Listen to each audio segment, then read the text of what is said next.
every time we work with PI, it's about finding a new way to interpret the Londa reports.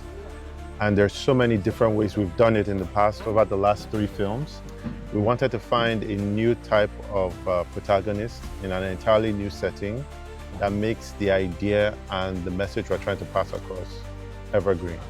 The inspiration for this has, of course, comes from trying to create strong community. The crux of the story centers on the life of a woman who is called upon to uphold and strengthen our community. And a lot of the value system in the film is really about community, people coming together and going through something together and emerging more triumphant together. In terms of putting together the crew, especially, I think I'm grateful to God that I'm blessed to have the kind of crew that I was able to assemble, right? Okay, so we have some that have always been a part of the family, but other ones that are injected into it. So in all of it all, we have professionals. I mean, top profile professionals in the Nigerian film industry that are actually on this set. So with that, you can go to sleep and say, oh, I can see the end of this movie that is going to be a great one. I mean, our inspiration for this story is largely based on the Londa report. However, one thing that came forth was the question of how do we tell this story that would retain this essence and in a way that this hasn't usually been done before. And it came from that point of how do we use someone that people don't usually see on screen and to tell this story about misinformation, about cyberbullying, about how a community has come together to ban it. And asking that simple question just brought us to the point of, okay, we needed this character, this grandmother, who doesn't know much about a lot of things, but she's very hard-headed and very direct about her life. And that brought about this story, exactly. My Bibi is in her 60s. Retired, old-time nurse, you know, very firm in her beliefs. But there is a rediscovery of self at a stage in her life that she had considered nighttime. But then the rebirth happens as regards Mama Bibi. I love the character because sometimes we live life monotonously. We believe if you're a civil servant, that's all you want to do the rest of your life. Something happens, you don't have a plan B. But this tells us that it doesn't matter who you are, where you are in life. You can always find, or you can find another path or create another path. You do not have to be stuck in your ways. So Mama Bibi has moved from this stoic person to somebody who mistakenly, and that is, you know, life happens to one. And all the things she had acquired in her journey in life, she begins to use them to educate the world. Her experiences, her herbal knowledge, her life's worth of knowledge. And guess what? It paid off. It had its own battles, but because of her resilience, she conquered. So I like the phoenix part of her. Amina is a young nursing student who lives with her aunt. She's jovial, lively, and she's kind of feisty as well, but because she lives with her aunt, she's not able to express a lot of that. But then, she's actually very sweet and supportive of her aunt as well. Okay, so Oliver represents corporate arrogance. When you think of the big shots in corporate world, Oliver is more like that person that represents all of their shenanigans, all of their arrogance, all of their agenda, how they try to push down their agenda down everybody's throat. That's what Oliver represents. For the choice of location, it all started from when I got the story. I discussed with the director and just to hear his own vision and how he wants to. So, and from there, I knew that the only way we can achieve it is to look for an area, because we're talking about a border town that has different nationalities. You're talking about Kenyans, you're talking about Nigerians, you're talking about Ghanaians, Cameroonians, a mix of Anglophone and Francophone. Language has been a big one. The fictional town of New Mpaka is supposed to be a border town, and we wanted to have all sorts of nationalities represented there. And we have this really unique mix where you have different characters speaking different languages, but somehow they all understand each other. And I think that has been very unique just to bring to life and see on screen. Yeah, absolutely. The values of what Pan-Africanism could be, we've tried to make that fictitious reality.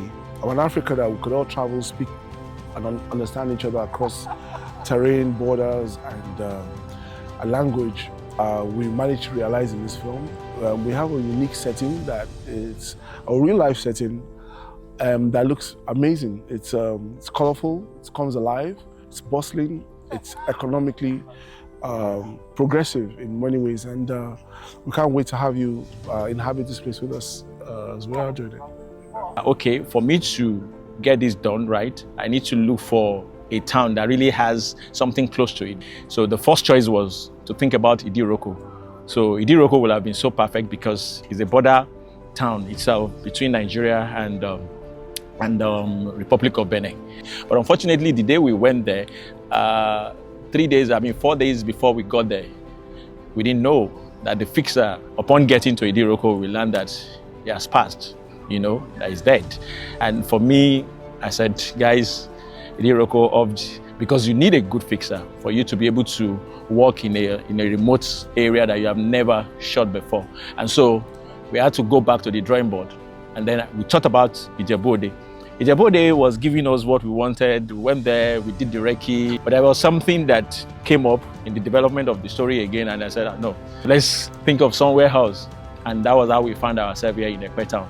And not the central Ekpe town itself. Ekpe is connected somehow, all the towns are connected. So we're shooting in 2 of the towns. We have Ibomo and then Ilara.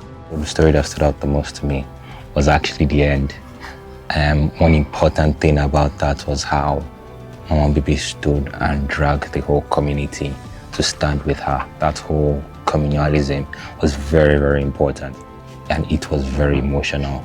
The part that stood out to me the most was the climax of the story, which was where Mama Bibi in the market square, and she was speaking to her people, speaking to these people she has known for years, and their businesses, their growth and everything, and telling them and reminding them about what they stand for, what this community is all about. That part, I think, is something everybody will definitely enjoy, because it was just this one woman standing against a multitude of problems. The part that stood out for me is the fact that social media can make you overnight, and social media can break you overnight. The fact that Mama Bibi went to bed and in the morning her life changed drastically. That for me is the present reality, where anything happens. Wherever you are in any corner of the world, social media can put you on the global platform and your life will change forever. Mama Bibi, elle est douce, adorable et un peu de tout. She's conservative. She's that strict, disciplined woman that everybody loves and respects in the village or in the town, so to say. And she loves her son, Bibi. Yeah. I think she's also a strong woman. But then that kind of soft, resilient person. They're strong, but they don't... When the need for their strength comes, they'll give you. For every bass, there must be a boss, so they'll give you. I think just seeing the character evolve over the course of the film, like the way we conceived of her, how she starts as one thing, and then she discovers fame online. But then when you go even further into the film, she now discovers herself. It's a beautiful journey that culminates in, I think, one of the finest scenes we've done for a finale. Oh, awesomeness. I think for me, it's been seeing these characters be molded in my mind and become reality. All the characters, most especially Mama Bibi, because we get to work with the great Tina Mba, Auntie Tina as she's known. She's a phenomenal tour de force of an actor. And I think one of the things what we've had to struggle with is hiding our beauty and, mold it to make it less than what, it truly is. To make her a meeker woman, who has to now find herself. And I think we are blessed with an assortment of characters that represent different people across the continent. Every character came with its own flavor. From my niece, the lady that played Amina, to Hassan with his friend, to Handsome. You see, everyone came with to even Mr. Oliver, the connectors boss. So everyone brought their flavor in, and I cannot say this is my favorite actor. I loved how they played their parts. I had to feel more like a Gen Z, but she's very all over the place, like a butterfly. So yeah, I had to channel that and bring it into it. The part where her aunt she got viral on social media, and then I had to make her aunt do some trendy stuff, some get ready with me videos, dance challenge, and it was very comic. So you should look out for that part to make you laugh. What lessons do I want the audience to take away from this movie? I think love. And I say this because love is everything, okay? Love is everything. If you look at the character of Mama Bibi is one kind of a person that is very, very transparent. She loves the people, okay? She loves the community. She has worked with them. She has empathized with them. She has felt their pain. In all of this, it can only be done by someone who has a heart of love. So my charge to everybody that will be watching this movie, can we show love? Because if you love someone, this issue of corruption will not be a thing.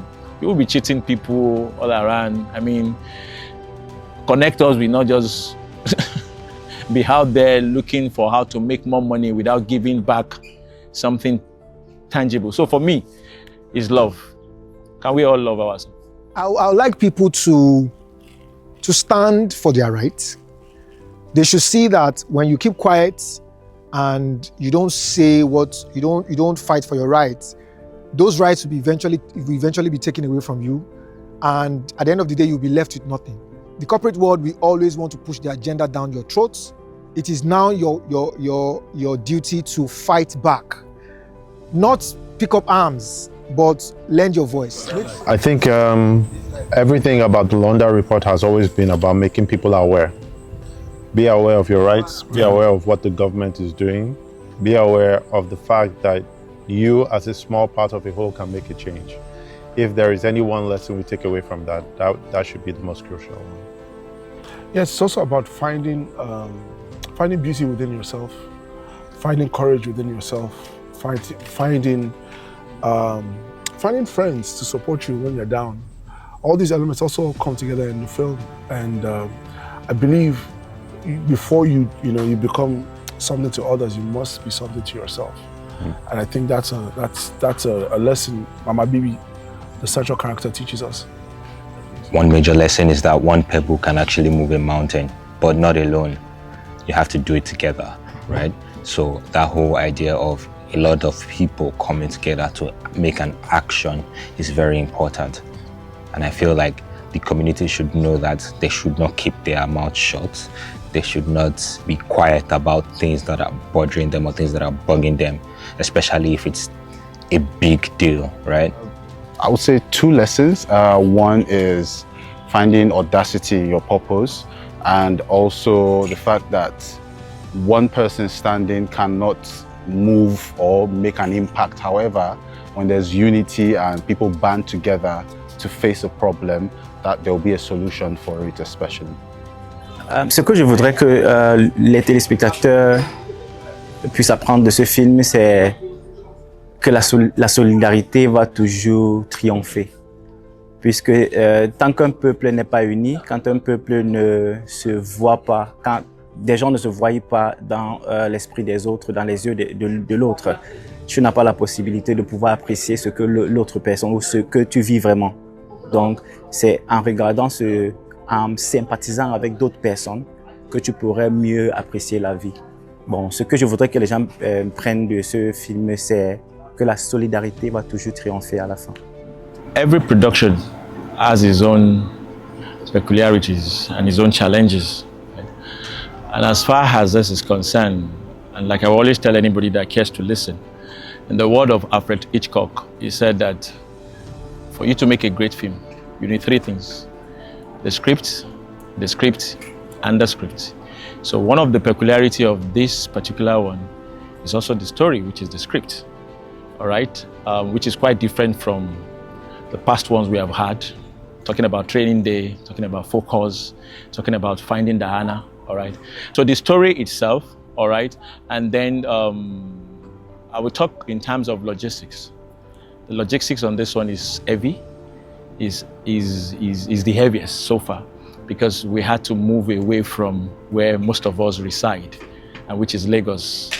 Drove for almost 2 hours to get to a town called Ekwe, and that is where we are. So.